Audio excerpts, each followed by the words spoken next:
Hello, everybody. I've got two stories today. One is The Little Red Riding Hood. Now, once upon a time, there lived in a certain village a little country girl, the prettiest creature ever seen. Her mother was very fond of her, and her grandmother doted on her still more. This good woman had made for her a little red riding hood, which became the girl so well that everybody called her Little Red Riding Hood. One day her mother, having made some custards, said to her, "Now go, my dear, and see how your grandmamma does, for I hear she's been very ill. Carry her a custard and this little pot of butter." Little Red Riding Hood set out immediately to go to her grandmother, who lived in another village. As she was going through the wood, she met with the wolf, who had a very great mind to eat her up. But he did not, because there was some stick makers hard by in the forest. He asked where she was going, and the poor child, who did not know it was dangerous to stop and talk to a wolf, said to him, "I'm going to see my grandmamma, and carry her a custard and a little pot of butter from my mamma." "Does she live far off?" "Oh, yes," answered Little Red Riding Hood. "It's beyond that mill you see there, at the first house in the village." "Well," said the wolf, "I'll go and see her too. I'll go this way, and you go that, and we'll see who gets there soonest." So the wolf began to run as fast as he could, taking the nearest way, and the little girl went by the longest, diverting herself in gathering nuts, running after butterflies, and making nosegays of such little flowers as she met with. The wolf was not long before he got to the old woman's house, and he knocked at the door. Tap, tap, tap. "Who's there?" "Your grandchild, Little Red Riding Hood," replied the wolf, who was trying to imitate the voice, "who has brought you a custard and a little pot of butter sent to you by Mamma." Well, his good grandmother, who was in bed because she was ill, cried out, "Pull the bobbin and the latch will go up." So the wolf pulled the bobbin, and the door opened, and he fell upon the good woman and ate her up in a moment, for it was about 3 days that he had not eaten. Then he shut the door and went into the grandmother's bed, expecting Little Red Riding Hood, who came by some time afterwards and knocked at the door. Tap, tap, tap. "Who is there?" Little Red Riding Hood, hearing the big voice of the wolf, was a little afraid, but believing her grandmother had a cold and was hoarse, answered, "It is your grandchild, Little Red Riding Hood, who has brought you a custard and a little pot of butter that Mamma sends you."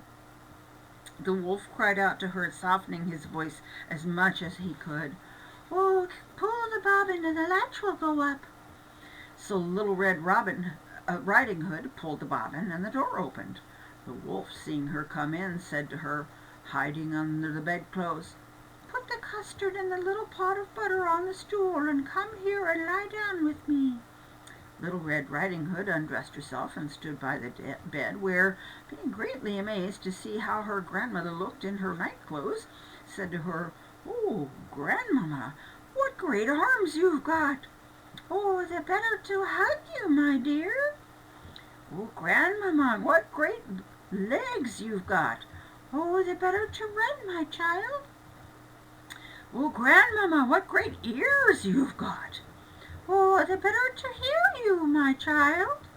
"Grandmamma, what great eyes you've got!" "Oh, the better to see you, my child." "Grandmamma, what big teeth you've got!" "Oh, the better to eat you up." And saying these words, the wicked wolf fell upon Little Red Riding Hood and ate her all up. And so the next story is for Sam, because he asked for a story about bears. So I found a story about a bear. This is Why the Bear is Stumpy Tailed. One day the bear met the fox, who came slinking along with a string of fish he had stolen. "Ooh, where did you get those from?" said the bear. "Oh, my Lord Bruin, I've been out fishing and I caught them," said the fox. So the bear had a mind to learn how to fish too, and he bade the fox tell him how he was set about it. "Oh, it's an easy craft for you," said the fox, "and soon learned. You only have to go out on the ice and cut a hole and stick your tail down into it, and then you must go holding it there as long as you can. Then you're not to mind if your tail smarts a little. That's when the fish bite. And the longer you hold it there, the more fish you get. And then all at once, with a cross pull sideways, you pull with a strong pull too." So the bear did as Fox said, and he held his tail a long, long time down that hole until it was fast frozen in. Then he pulled it out with a cross pull, and it snapped sure off. So that's why the bear goes about with a stumpy tail to this very day. All right, that's enough for today on that one, and I will see you guys in the next one where I'm going to read some more from The Little House in the Big Woods, and this chapter is about summertime. Bye!